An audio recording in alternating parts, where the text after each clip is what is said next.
Չինաստանի կոմունիստական կուսակցությունը վախեցավ հանգարց, միտեղ հասավ, որ ասեց մենք պրոբլեմ ունենք,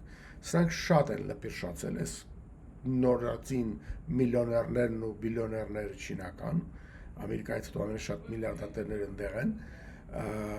եւ սրանք ինչ որ իրանց բաներ են անում, որ իրանք ինչի տեղ են դրել։ Ստիպված եղան սկսել նրանց, ոնց ասում են, սանձերը քաշել։ Այն իրենց ամենահարուստի շմեկ իրենց Ամազոնի այդ շուկայի տերը որ կար դրան տարան մի քանի ամիս անհայտացավ ինչ էր եղել մի հատ բան էր ասել ինչ որ կոնֆերանսի ժամանակ հարց էին տվել պատասխանել որ դե լավ չի էս ինչ որ մի բան որ կատարվում է պետության կողմից հա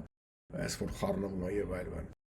տարան ինչ արեցին չգիտես չկար մեջտեղում դուրս եկավ կուրկուրի նման հետ եկավ էլ զեն չի անում համաձայնվել ամեն ինչ ասում ինչ որ աղում լինելու է Չինացիների վախը ինչ է,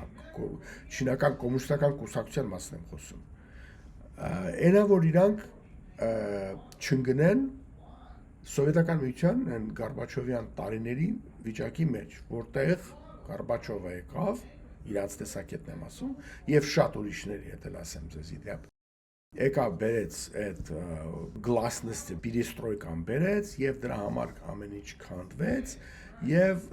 չենք ուզում հետո լինի։ Այսինքն, եթե գլասնես, այսինքն բաց կարող խոսաս, ինչ ուզում ես ասես, հա, խոսքի ազատություն, հա, բերես, դա կտանի ռեժիմի դեմ ի վերջո քայլերի, որը կքանդի մեր ռեժիմը։ Կոմունիստական կուսակցության ուրեմն դերը երկրի մեջ։ Ուրիշ խոսքով սա վերջացավ նրանում Չինաստանի մեջ, որ երկիրը երկիր, երկրի շահերը երկրի շահեր ժողովրդի կյանքն ու շահերը իրանց գլուխը քարը, բայց մենք պետք է նստած լինենք եւ մենք պետք է որոշենք ամեն ինչը։ Մենք իսկականից չենք որոշում որն է լավը երկրի համար, որոշում ենք որն է լավը ռեժիմի համար։ Եվ մենք այս փոփոխությունները արեցինք, որտեղ նախկին համակարգը չէր աշխատում։ Ստիպված մի քիչ բացեցինք։